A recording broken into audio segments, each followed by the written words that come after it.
Howdy, and welcome back to You've Got People Problems, the podcast where we tackle the leadership challenges that no one wants to talk about, but every business faces. I'm your host, Mel Ortiz, and today's episode is all about elevating brands and experiences through very intentional cultures. Our guest is Shane Greene, a hospitality and culture expert with roots in the Ritz-Carlton, and someone I've known for over 20 years. In this conversation, Shane brings rich stories from hospitality, offers actionable steps for managers, and shares why intentionality in creating employee experiences is the real magic behind consistently great brands. In the conversation, we'll explore why the experience your employees have drives the experience your customers have, what intentionality really looks like for managers, both in recognition and in managing key employee moments, and the importance of getting the right people in the right seats, especially in terms of how recruiting for Aptitude can change your culture. So, let's get to it. Howdy, y'all, and welcome to You've Got People Problems. Today's episode is about elevating brands and experience through very intentional cultures. And I'm so excited to have Shane Greene with me today of SGE International. And I have known Shane, 20-something years. It's been that way. Go back to your Gallup day. Back to your Gallup days. It's like you were my Gallup contact and expert that I relied on for all things Gallup. Oh man, those were good days. It was a good place to grow up. It was, and they're still very relevant today with everything that they do. If you're not talking about Gallup and some on the research they're doing, then we're really not talking about culture and some of the things we'll probably get into today. So yeah, probably. That's our shout out to your days gone by. Yes. I wish they had an alumni network because I think they would, just like a really good university with an alumni network. At Gallup, you leave and you're kind of like, oh, we don't know if we know you anymore. It's an interesting place, but your Gallup people turn up everywhere. As I said, they have some good fundamental skills, instincts, and discipline. So love it. Cool. Hence why we're still talking after all these years. Come on.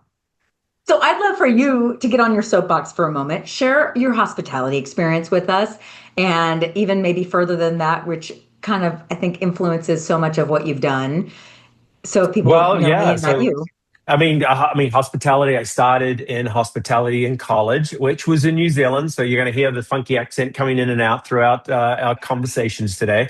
So listen, hospitality was where it is, but I really was fortunate enough, which will really define a lot of what we're going to talk about that in terms of intention with the Ritz-Carlton Hotel Company. I got sort of 9 years with them and sort of going from taking care of guests to then taking care of staff. And I think that's been a really important sort of piece in all the work that I've done. We've had our business now for 25 years. I've had my brand out there, working with some really cool brands, not just in hospitality, but anyone that was thinking about this hospitality approach, which is really what, service and experience, taking care of people. And I think for us from the very start, I was fortunate enough to start off as an overnight auditor at the Ritz-Carlton, Marina del Rey, on the front desk. I only took the job at the Ritz actually because it was paying an extra 50 cents an hour than the Marriott down the road. So at 21 years old, that's all that mattered. I didn't really even understand what the Ritz was.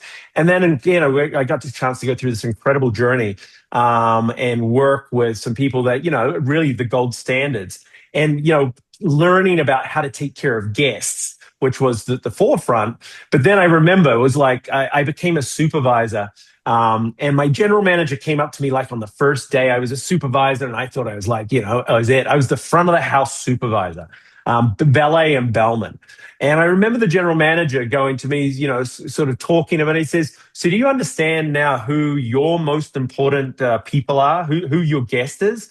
And I said, what do you mean? I said, I'm great at taking care of the guests, every guest that comes through the door. And he says, you know what? That's the difference. He said, the guest coming through the door is no longer your most important priority. And I was like, what are you talking about? Especially because I'm really damn good at that.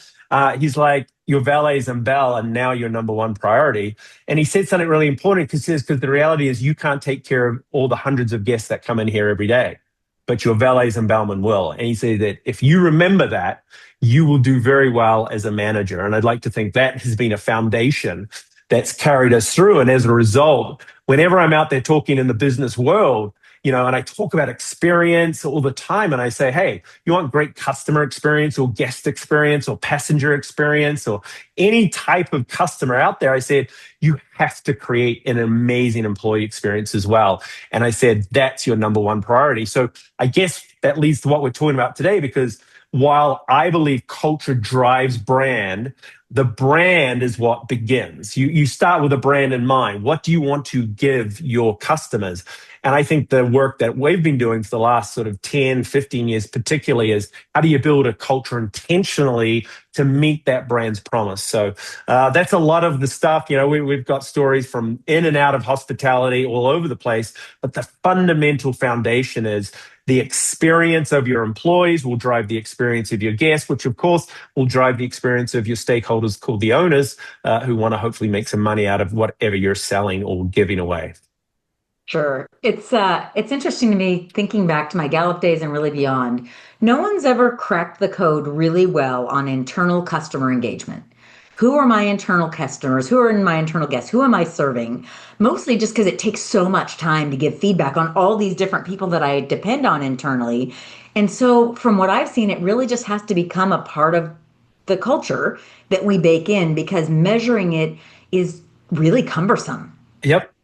But then I think it goes back to this idea. Well, what is it that we actually have to teach? And this is why I got asked, I think, at least 3 or 4 times in the last month, what is the number one factor in great customer service or great customer experience? And I said, the manager. And they're like, no, great customer. And I said, no, it's the manager. And again, it's amazing. We've got all these managers that come in that quite honestly are not prepared to meet the moment. And what is the moment? It's the moment in the employee's day, week, month, where they need something more. And so the bottom line is, and I go back to the Ritz days, that was just drummed into us. As a manager, your number one priority is to take care of your people. And it's interesting, taking care of people is what I really align with what leadership is. And so I learned very early there's a difference between management and leadership. Management, get work done. And again, I was great at getting work done as a new manager, like all new managers out there. Think about, they get promoted. Why? Because they're good at getting work done. And yet, what we really have to understand, and this is what I got out of hospitality, is the job as a manager is to take care of your people. Now, wait up. So you have to do both. So, manager, get work done. Taking care of your people is about leadership. Because I think leadership is about how do you inspire somebody to want to do something they may not want to do? How do they turn up to work when they don't want to, work harder when they want to, whatever it might be. We've done research over the years, and I'm sure back in Gallup you can relate, is that the number one thing that's assigned with a leader is whether or not they care about you. And so the piece that I often find interesting is that, as you said, it's not about measuring all the time. It's about having managers that care, leaders, who are always in tune and in touch. And I just see, you meet the best managers or leaders out there. They know their people. They are so empathetic in that to them. They respond in the moment, not whenever we survey them once or twice a year, which used to be the game. I mean, let's all face it. The game was, the annual survey is coming up. Let's take care of everyone extra special for the next month. And it's like, it's kind of bullshit. It's like, the reality is it's about how do we teach managers to meet their moments day in and day out when their team needs them? And it's not every second. Like some people think it's like constant. It's actually, if you're quite intentional, we did some research. We do employee experience surveys a lot, or we used to do them quite a bit. And I started to pull all the data, and we had kind of a little fun game, and where we started to go, what were the key moments in an employee's day that a manager could intentionally impact on that would make them determine whether or not they had a good day? And so we started to pull some of these ideas, and then we put some focus groups together, and we started playing around with this. And what we came away with, as I said, there's like 7 or 8 moments in an employee's day that will determine whether or not they have a good day. Okay, do tell. Think about that. One of them is, did they have a break? Yes or no? I mean, that seems really basic, but how many times someone would go home and go, hey, did you have a good day, darling, baby, whatever you could call? And they're like, oh, this day sucked. Well, what happened? Oh, I didn't get a break today. It sounds so simple, but that's a piece. And so even, when you're in an operation that's really busy, making sure that your employee has a break. Did your employee get a greeting when they walked into work? Just like a guest would walk through the door, did someone say, great to see you? And so we taught the managers, hey, when your employees arrive at work all at 8:30 or 9 o'clock or whenever they come in and clock in, you know what? Take 5 minutes, stand by the clock and welcome everybody. That's intentional. Did someone say at the end of the day, you did an amazing job, or we couldn't have done this without you today? And then so we said, hey, managers, guess what? Everyone clocks out at the same time at 3 o'clock or 5 o'clock or 6 o'clock or whenever they leave the desk. Make a point of intentionally going over and say, you know what? I saw you do some really cool stuff today. Thank you so much. Couldn't have, and it's got to be authentic. So this is not like a script. But that's an example of this intentionality that you can give managers these kind of guidelines and say, hey, these things matter. Be smart how you schedule your day. And so those are the things that I think I've become really in tune with. And a lot of the work we do, teaching managers the intentional elements in their day, their week, their month, their year, that if these moments come up, put some extra effort into it, bring some energy, put the smile on, because those are the things that our employees remember. It's interesting. I'm hearkening back to graduate school and this psychology class I had about how people tend to remember the peak pain and the end pain. And it translates to joy too, right? The best part and the end. And so I'm thinking about like, okay, well, if you close with gratitude and you can be specific enough to say, man, that angry customer you dealt with, the way you handled that, I wish I had it on video. That was masterful. And that level of specificity and timeliness is like no other compliment you'll ever receive, because someone really saw you in action. They gave you feedback on specifically what was working. Because most of the time, I've been in employee sessions, we talk a lot about recognition and employee engagement work. And I've been in sessions with teams where I'll ask, what's the best recognition you've ever received? And I'll have 2 or 3 employees in the same group say, I've never received any recognition. And meanwhile, I see the manager's eyes in the back of the room getting really big, because I know I can see her this day. I remember this one discussion. It was a manufacturing environment. And I know she was thinking, I tell these guys good job every day, but they're not hearing it. It isn't registering because it isn't specific. It isn't intentional. It feels like a passing. Like, hey, how you doing? I'm not actually asking how you're doing. It's a tick the box. Thank you. Okay, so let's go back to your psychology. So you talk peak end theory. That's Daniel Kahneman. Daniel Kahneman has more impact on hospitality or any customer experience space because his work on experience was absolutely critical. He basically said, one of his quotes, it sticks with me. Humans experience as snapshots, not videos. And what that means is that this whole idea of we don't remember every second of every experience, but we remember certain moments. And that's why we took this idea of what are the moments. So we journey mapped an employee experience. And we came up with these, and I'm going to tell you, it's about 54 moments in a year that matters to an employee. 7 or 8 of them in the day, but they even start 7 moments in the recruitment process was mattered. Then the onboarding and all that. And we said, hey, imagine if you looked at these moments and you could schedule yourself as a manager to be really good in those moments, how much of a difference it would make. And that's where what you said about recognition kind of resonates, because I put the idea of humans have 2 really important things they want out of life, respect and recognition. And they look for those. And I actually believe they're actually the same thing. And I say that because the Latin word respectus, okay, where respect came from. And I won't get it perfectly, but it means to look back on or to look upon. And I've taken that idea and I said, as managers, you need to schedule time in your operation to look upon your team and see them do something well. So that at the end, you're not just going, and that's one of the moments during the day I say, schedule out of your office. Yeah, schedule out of your office, walk around, but watch your employee. And when you see them do something well, even if it's only really small, make a big deal and say, I just saw you do that. That was amazing what you just did. Rather than at the end going, thank you, thank you, thank you, thank you, thank you. And so I tell managers, don't say thank you at the end of the day. Tell your team, I couldn't have done it without you. I needed you today. But the specificity of recognition and respect, you need to get out and see your people in action. So I tell managers, I say, you should have a schedule every day, every week, walking around and going, I need to go and, see Melissa today because I haven't seen her for a couple of days and I need to go watch her for 20 minutes or work beside her for 10 minutes because I need to see her do something great. And then I need to be able to recognize it. Oh, that's fun. The respect being tied to recognition. I haven't made that crossover before, but so often when we ask people about what recognition is perfect for them, because it differs so drastically, often it's you respect me enough to ask for my opinion. You respect me enough to train me to the next level, to throw me into something. It's a stretch assignment. And they really are much more tightly tied than I think most people acknowledge. And I put it down to that though. I see you. For me, respect is I see you and I see you do something well. For me, that's the definition of respect, which means for me, that's why I put that in recognition close by. Yeah. Oh, I know. Intentionality is incredible.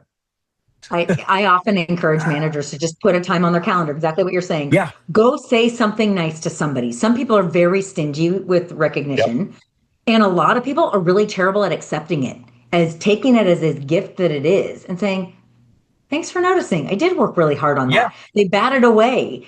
And no, everybody does that. No, I wouldn't be telling you this specifically if everybody did that. It actually stands out. And so many humans, both in our personal and professional lives, we have to get better at giving very tangible, meaningful, timely recognition because But even with our kids, see them do something well. It's fundamentally the most simplest quality or trade or action you can do with people. If people matter enough to you, see them. And when you see them do something, tell them. That's recognition. So yeah, I like the combo. And I think it is a good rule of thumb that, not just hospitality, customer experience, or being a good leader, it's just being a good person. It does help you be a better person, doesn't it? All this stuff, I joke that maybe not so joking. I'm going to write a book about how parenting and managing people are exactly the same skill set and how you really get better as a parent. Let's do it. Yes. Let's do it. You get better as a parent as you get better as a manager. And it's like, oh, this is cool. My daughter was taking a Red Cross babysitting course. She's 12 and she wants to do babysitting. And Red Cross has a really good online course. And I peek in and I'm listening to her. I was like, that's a really good tip. That's going to help you for a long time. I love that. Hey, going back to this, I learned something really cool last year. So one of my pet projects is always, I've been very focused recently on leadership wellness. And really, because I think, you hear a lot about wellness in the workplace and there's a lot of focus on employee wellness. And I'm like, no one's really talking about the managers. Anyway, I did some really cool sessions with a therapist about understanding, human needs and all of that. And one of the things that piece of research that I thought was fascinating was the idea of when you recognize or show appreciation to another person, obviously it makes the other person feel good, but it's actually been scientifically proven to make you feel good as well. So one of the little things I've talked to managers about recently is when you're having a bad day or in a bad mood, you're sitting in your office miserable because the numbers didn't come through. I said, get out of your office, go for a walk around, and I want you just to see and recognize the people around you. And I said, do it for 30 minutes.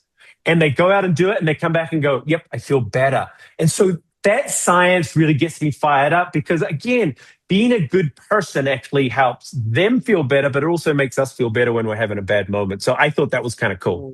That's gold. Too many of us have those days, and we all do. Absolutely. Yeah. Imagine that you're a manager. At least a dozen times a day, you have a crappy moment. And imagine if your response is not to sit there and just stew, but to go, oh my God, I remember what Shane said. Let me go out and I'm going to spend a couple of minutes, but I'm going to be intentional at recognition and saying, hey, great job. And know that it will help me scientifically, physiologically reset my system. I think that's so damn cool. So talk about another tick of the box for recognition. And another tick in the box for these things that span our personal and professional lives. Because even if you aren't in the workforce anymore, you're having a crappy day and you go do something for someone else, all of a sudden it's just not about us anymore. Yeah. It's about someone else and the impact we've made on someone else's life that give us more worth in the world. And all of a sudden my day's not so great. all of a sudden we have this purpose that is lovely, and now we can get into purpose. So it all connects. And again, I listen, I sometimes I feel like it's like, duh, yeah, that's obvious, and again, I think you and I come from a background, we've been in these customer experience hospitality environments and that for so long, and like it's second nature. And yet we talk to so many people, and it's like, oh my goodness, you've just opened up my mind. And I'm going, that kind of reinforces what I do a lot, which is whether it's speaking or joining podcasts and going, just, hey, it's fundamentally not difficult, but you have to be intentional with it. And that takes us, something that you said before, that I tell managers, they often say the biggest challenges for a lot of managers today is time management. And I say one of the most important pieces of effective time management is to be intentional with your time. And I've been really getting into this whole idea of blocking time out during your week where you intentionally go and be a people person. And whether it's at work, family, friends, kids, you have to schedule. And it's like, because you go, oh, I see my kids every day. I've got teenagers. I see them coming down for breakfast, and they may or may not eat breakfast, and they might not have found their words yet. So I'm not sure that's intentional. And then when they come home after school, it's and duh, and it was blah. And so that's not very. So you kind of go, just because I see people every day, I see my employees every day, that's not intentionally making a difference with them. And it's the same for everything. So I've become really focused in my time management of like, when am I going to schedule time for loved ones, kids, employees, where I'm intentionally going to show that I care? And that's a really different way of looking about it. So you look at my schedule, and it's like, it's got these blocks of intentional, and it's all about being human, or, showing up, being a leader at work, or and I think that's a really cool way to think about time. And it goes back to what I said before, managers versus leaders. Managers get work done. I've got time where I have to get work done. And my blocks are always 90 minutes, because after that, your mind is ready to explode. So, but you go, these blocks are intentional to get work done. And I also have I've now got blocks where I'm intentionally about investing in the human relationships that we have. So I go, that's my kind of leadership element. And as I said, like you said before, it's with family, friends, and that as well. I think too, the thing I've learned, I feel like I've gotten really good at time management. And the evolution I feel like I'm making right now is acknowledging that sometimes when I get to those blocks, I don't have the energy to do the work I'm supposed to do. So then I'll go and do 15 other things, because I just can't get myself around curriculum design or working on something big. And so I'll go task a bunch of other stuff. And so I'm trying really hard to put blocks when I have the energy, or when I do have an open block, to go, okay, what can I accomplish right now? Because it's not often sometimes what I put in my block. Okay, so you've just answered the question that we set about for last year, which was, so you've got the block, and now they go, I don't have the energy to do it. And so this whole piece of research and what the work I was doing over the last year and a half was all about energy. And it goes back to, there's been plenty of work sort of being done, but energy, to be a leader takes more energy, which means being a human being is more energy. To be positive takes a lot more energy than being negative and miserable. And so there's this whole idea of like, well, I've got to wait till I have the right energy. And we were like, well, no, that's not a very good strategy, because who knows when that'll turn up. So we flipped it, and we started to look at what are the things that you do during your day that can give you energy. And so now you've taken the next step, and we weren't even going to go here today. The whole next step is like, when I have a block, what are the 2 or 3 things I should do right before that block so that I can turn myself on? And it might be the cup of coffee in the morning.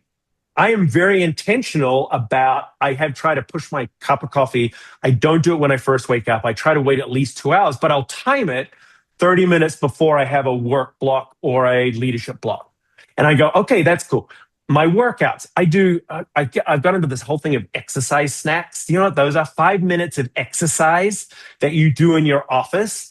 And it's crazy. It's like, you go, I have to go to a gym for an hour. I'm like, yeah, most managers don't get that. And if they do, they're lucky, or it's late at night or early in the morning. So there's this whole idea of energy snacks that throughout your day, you do quick 2 or 3 minutes, no more than 5 minutes of little quick workout. Take off your jacket, do some push-ups, all right. all of a sudden you get the burst of energy. So it's different for everybody, but this whole idea of not waiting to get the energy to do good things, but actually you can kind of Priming yourself. energize yourself. Yeah, you can prime yourself by certain things that work for you. It's things like listen to your favorite song, look at pictures of your last vacation. There's all these scientifically proven things that give you this little burst of excitement or happiness or energy that helps you then get into that necessary creative space. So I think that's really fascinating work and research that's sitting out there right now that you can apply to your everyday that will help you, may not knock it out of the park, but will allow you to be consistently good every day, which I think is a big thing that a lot of managers struggle with because they have good days, they have bad days, but consistency is the key. I just came out of a performance review with a superintendent of schools, and she's been with this district for, Shane, I think 25 years. She's awesome. She's stoic. She's very consistent. And she was talking about building this muscle memory, going from one hard conversation to the next, and how it really does get easier. And it doesn't affect her energy as much because she's like, I've done this a lot of times. I know that I have to do my part and they have to do their part, and I just don't sweat the small stuff anymore. And there's a lot to be said for experience. There's a lot to be said for talent. And the thing I was thinking about as we were thinking towards this intentional cultures, I wanted you to tie for us, so much of hospitality is talent driven, right? When you have these magic makers, the right people, right seats discussion with intentional cultures, because a lot of times the culture is about these moments and we set the stage for all these things to happen. How do we fit in the right people, right seats discussion when we need to repot people into a different, redeploy them into a different role? Maybe they're not in the right organization. Take me down that path a little bit with your experience. Well, let's get something out of the way. There was a lot of people in hospitality that shouldn't be in hospitality.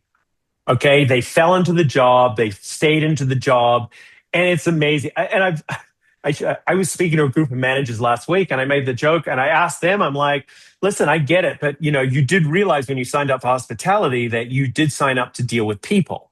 And I said, if you didn't, then you should be sitting in a basement working on code. I'm like, you completely missed your calling. But the reality is we have a lot of people in hospitality or service or customer experience roles that quite honestly shouldn't be there.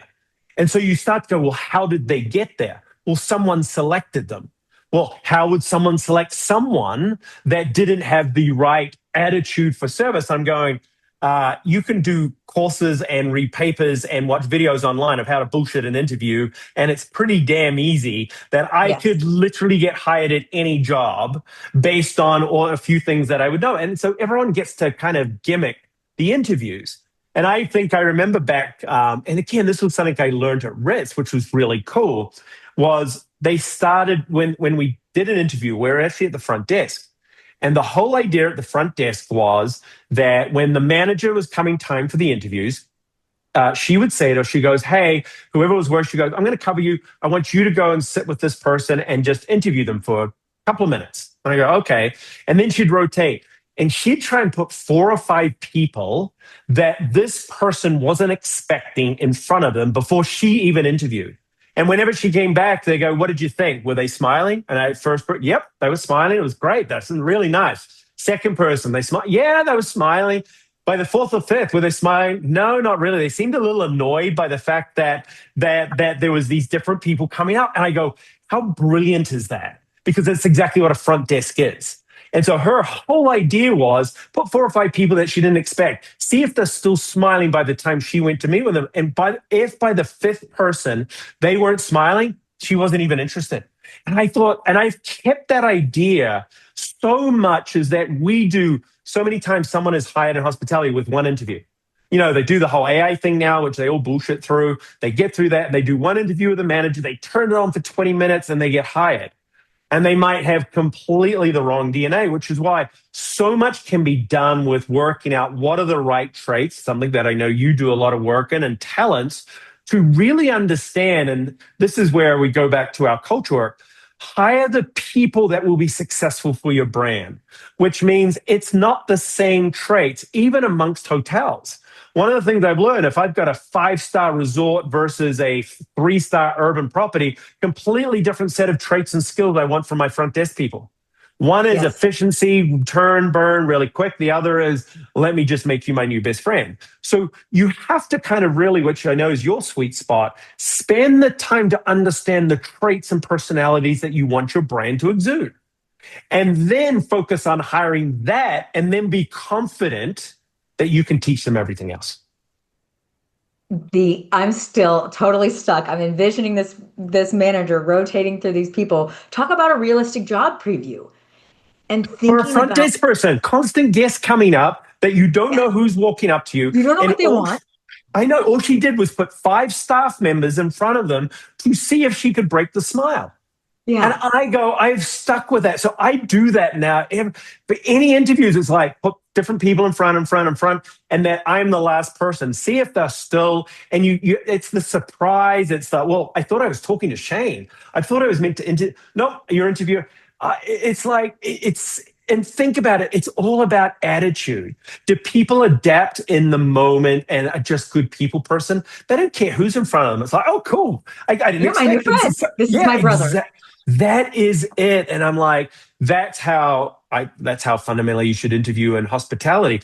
But you have to do that in mind and know that, first of all, someone who's going to be great in hospitality doesn't have to have hospitality experience. In fact, we do a lot of projects now, particularly with very modern, unique brands, where we actually look for non-hospitality experience. I love finding people from local gyms, yoga studios, a lot of different retail, very cool brands, and then coming in and they got the right personality, and then be confident that you can train them. Now, the piece is, of course, when you have that mentality, you got to invest in the great training. And that's another problem that you see with a lot of organizations. They want to shortchange the training. So that's why I think managers are experience obsessed, not in a good way, in a bad way, because when they interview, they are looking for someone with 10 years experience because they know they don't have to train them. They can have them up and running tomorrow and they'll It's a plug and play idea, which never actually Exactly. works. It never works. And yet so many managers think that's the right strategy for them. So I wrote an article years ago about being managers are just experience obsessed in their interview process. And it's the one time I use experience obsession in a negative way. It's a totally different type of experience. One is one we're creating in the moment, and one is this past. So often I see that people have had the same year of experience 10 or 12 different times, but they've never actually leveled up. And there's a reason that they stagnated there because they probably weren't the right person, but they did just enough to not get fired. So absolutely. Yeah, that's a challenge. And, I talk a lot about finding the diamond in the rough who has no relevant experience. And that isn't even the first thing we should look at. We should look at their aptitudes. Are they someone? I was talking to a CEO yesterday of a health group, and she was talking about a manager who's really struggling. She's investing in this coaching for them. And in the predictive index language, that it's a lot of the work that I do, I said, does she have a low A factor, low dominance? And she said, yeah. And I said, throwing good money after bad, because what you want her to be is more assertive and more in command, and she doesn't have the DNA. So you're wearing her out, and you're spending a lot of money and energy when maybe she's in the wrong seat. She's like, I know. But that's why you come back to why the recruitment process has to be so intentional. And this is where I go back to it's the message I give managers. I'm sorry, there's certain things that you must do really well in the interview process. And I say, and one of the pieces is like, we ask a lot of people, what makes a great interview? What does all of that? And it's like questions and interaction and, clear, there's all these things that make it up. And I said, hey, managers, spend some time to create a great interview process and a thorough one, because then you get the right person on board. And then the next block is say, hey, what about orienting them onboarding? Spend time to train them properly, immerse them in the priorities of the brand, business, and culture. Get them on board. I often tell managers, I said, your new employee, and I think this is such a Gen Z thing that is there. It used to be, the Gen Ys used to, they used to kind of come in and they get into the job and then they suddenly realize that, oh, this is not a good fit, and they'll give you 2 weeks notice. Heck, the Gen Zs these days, they just don't turn up to work. And I've talked to so many managers who have hired someone in that Gen Z age group, and they never turned up for their first day. And I said, that's because that Gen Z is still searching for 30 days after they accepted your job. And they're like, what? And I'm like, yeah, they didn't pull any of their resumes. They kept looking. And what I can tell you is from the time you gave them that job, you never spoke to them once. You never reinforced that they made a good decision. You never said, thank you for joining. I'm so excited to see you.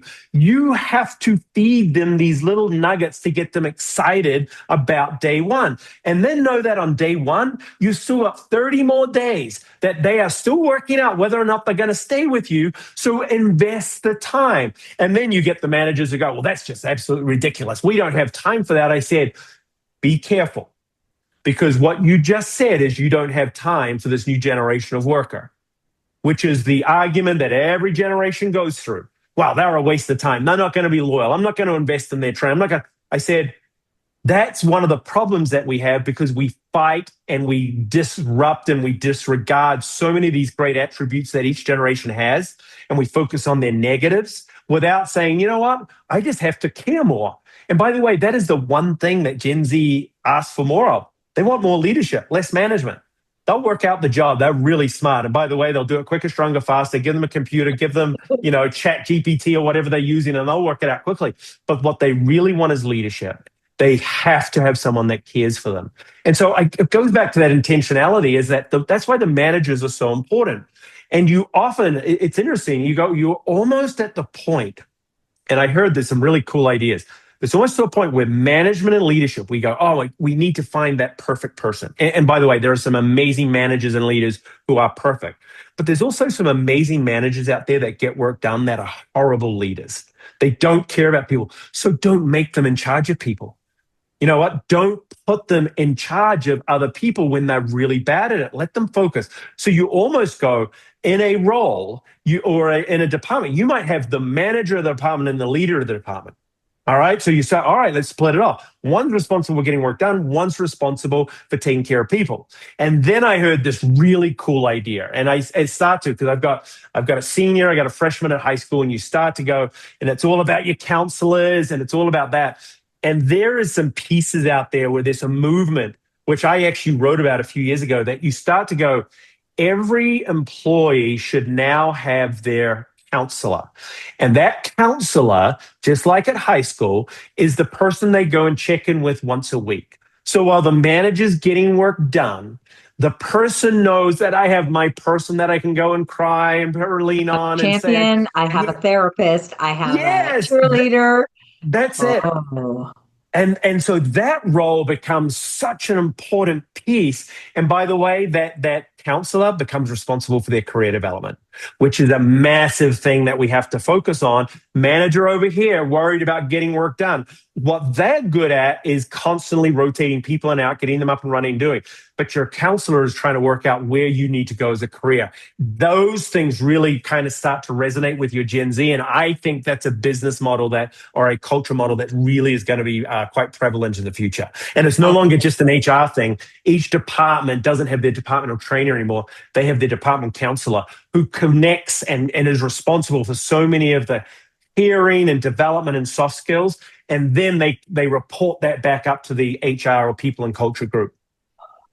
One of the things I've seen in the 20 years that I've been doing this work is we've gone from a place where a manager and a leader was revered for their ability to encourage and motivate and develop a team, to now we have primarily working managers where you're supposed to get work produced. And oh, by the way, in your spare time, you can support those people around you. And it is wreaked havoc on engagement, on retention, on commitment to internal and external customers.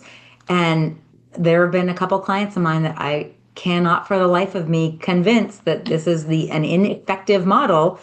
And it's a lot. But it happened. It came out of COVID. COVID in the hospitality space, disseminated it. You let go of all your employees. You had your managers working around the clock.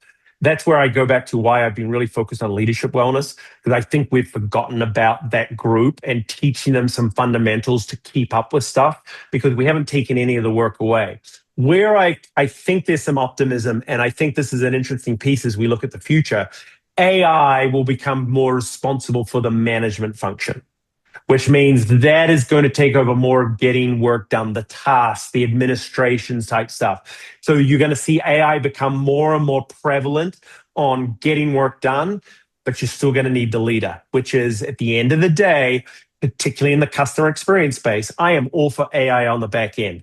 But you cannot tell me that people are paying top dollars for these high-end brands that they want to deal with a robot, maybe at the 2 or 3 star.